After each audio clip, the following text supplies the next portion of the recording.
Já parou para pensar que o jeito de programar um computador evoluiu, assim, não só adicionando coisas, mas talvez, é, principalmente tirando coisas? Parece meio estranho, né? É contraintuitivo, né? Sim. Mas essa ideia de impor restrições, sabe? De criar uma certa disciplina é bem central no material que a gente analisou hoje sobre paradigmas de programação. Uhum. Então, a nossa conversa hoje vai meio que fundo nisso. Como as ideias lá dos pioneiros, tipo Turing e Church, se conectam com umas visões mais recentes, que olham para os paradigmas como disciplinas mesmo, que foram surgindo para domar a complexidade do software. Exato. A gente quer entender o que essas restrições ensinaram pra gente. Perfeito. A linha que costura as fontes é bem essa: progresso através da disciplina. Não são só estilos diferentes, sabe? São regras que a gente se força a seguir. Tá. A pergunta que fica é: por que essas regras específicas surgiram? E o que a gente ganhou com elas, né? Certo. Bom, para começar, o material divide as abordagens em duas famílias grandes, né? Imperativo e declarativo. Como que elas entram nessa história de disciplina? Então, o imperativo foca no como fazer alguma coisa. É tipo a receita de bolo, o passo a passo bem detalhado. Pensa em C ou até Java na sua essência. Hum. Está muito ligado à arquitetura de von Neumann, Ah, sim. de que o que a gente chama de lógica de programação é, na verdade, lógica de von Neumann. Faz sentido pensar assim. E o declarativo? Qual é a dele? O declarativo muda o foco. Ele vai para o que você quer como resultado, sem precisar detalhar cada passo.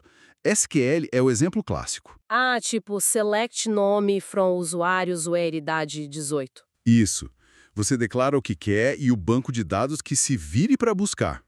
E as linguagens funcionais, que têm raiz lá no cálculo lambda do Church, também entram aqui. Elas focam mais em descrever a computação que você quer. Ok, essa primeira divisão tá clara. Mas o material também traz uma visão histórica bem legal focada em quando certas disciplinas surgiram. Tipo aquela do Uncle Bob dos 3 paradigmas fundamentais que apareceram ali entre 58 e 68. Qual foi a primeira restrição importante? Foi a programação estruturada. O Dijkstra formalizou isso lá por 1968. A disciplina aqui foi no fluxo de controle. Fluxo de controle, tipo if, for. Exato. A restrição fundamental foi: chega de usar o goto indiscriminadamente. Ah, o famoso go-to. Esse mesmo, ele deixava pular para qualquer lugar do código, criava aquele código espaguete, sabe? Impossível de ler, de manter. Nossa, imagina. Aí o Dijkstra mostrou que dava para fazer qualquer lógica só com sequência, seleção, if else e iteração, while for, botou ordem na casa. Faz todo sentido. Tirar o Goto parece um ganho de sanidade enorme. E depois, qual foi a próxima disciplina que surgiu? Aí veio a programação orientada a objetos, a PO. As ideias principais vieram do Dow e do Nygaard, lá em 1966, com a linguagem Simula. Simula, certo. Mas na visão do Uncle Bob, a disciplina da PO foi sobre controlar as chamadas indiretas de função. Basicamente, como o código decide qual função executar em tempo de execução. Sem organização, isso podia virar uma confusão danada. Espera aí. Essa visão da POR focada em disciplinar ponteiros de função é um pouco diferente do que a gente geralmente aprende sobre encapsulamento, herança. Como isso se encaixa? É uma perspectiva que olha mais para mecânica por baixo dos panos que a PO ajuda a organizar. O encapsulamento e herança são ferramentas que ajudam a impor essa disciplina. Entende?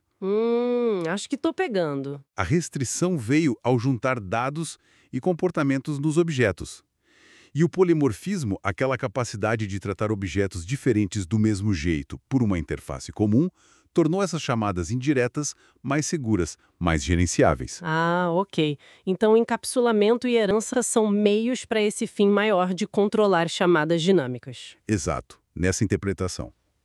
Embora a PO tenha dominado por anos, né, com Java, C#, a implementação dela muitas vezes ainda carrega aquela base imperativa. Entendi a conexão agora. Então, controlamos o fluxo com a estruturada, organizamos as chamadas dinâmicas com a PU. Qual foi a terceira grande disciplina que o material aponta? A programação funcional. Olha, as raízes teóricas são antigas, né? cálculo lambda do Church lá de 1936, e o Lisp é de 58. Mas como disciplina mesmo, ela ganhou força mais tarde. E qual é a restrição-chave aqui? A disciplina aqui é sobre a atribuição e o estado mutável. A restrição principal é buscar a imutabilidade, os dados não mudam depois de criados, e usar funções puras. Funções puras. Aquelas que sempre dão o mesmo resultado para a mesma entrada, sem bagunçar nada fora delas. Exatamente, sem efeitos colaterais. Mas por que restringir a mudança de variáveis? Parece tão básico no jeito imperativo de programar. É que o estado mutável é uma fonte gigantesca de complexidade. Ah, verdade. Se um monte de parte do programa pode mudar o mesmo dado, fica muito difícil achar erro, garantir que está tudo certo. A programação funcional, com linguagens como Haskell ou Elixir, lida melhor com isso, evitando ou controlando muito bem a mutabilidade. Interessante ver essa evolução. Quase como um pêndulo que o material menciona, né? Do procedural para a febre da POL e agora um interesse bem forte no funcional. Isso. O funcional está em alta porque dá ferramentas boas para lidar com a complexidade do software hoje em dia. A gente vê isso até em linguagens que misturam tudo, tipo JavaScript e Python. Que permitem usar um pouco de cada paradigma. Exato.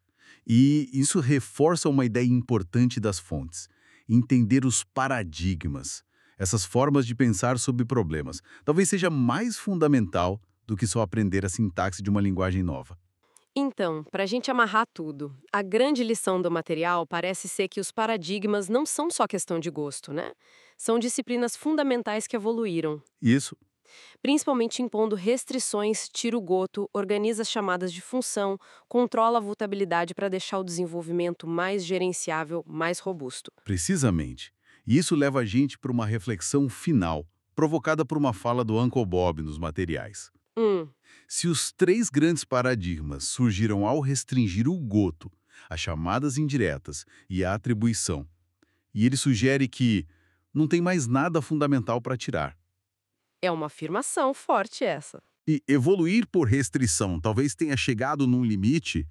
Qual poderia ser a próxima grande transformação no jeito da gente interagir com a computação? Será que a próxima revolução vem de algo que a gente nem vê como problema para restringir hoje? Ou talvez de uma abordagem totalmente diferente? Fica aí pra gente pensar.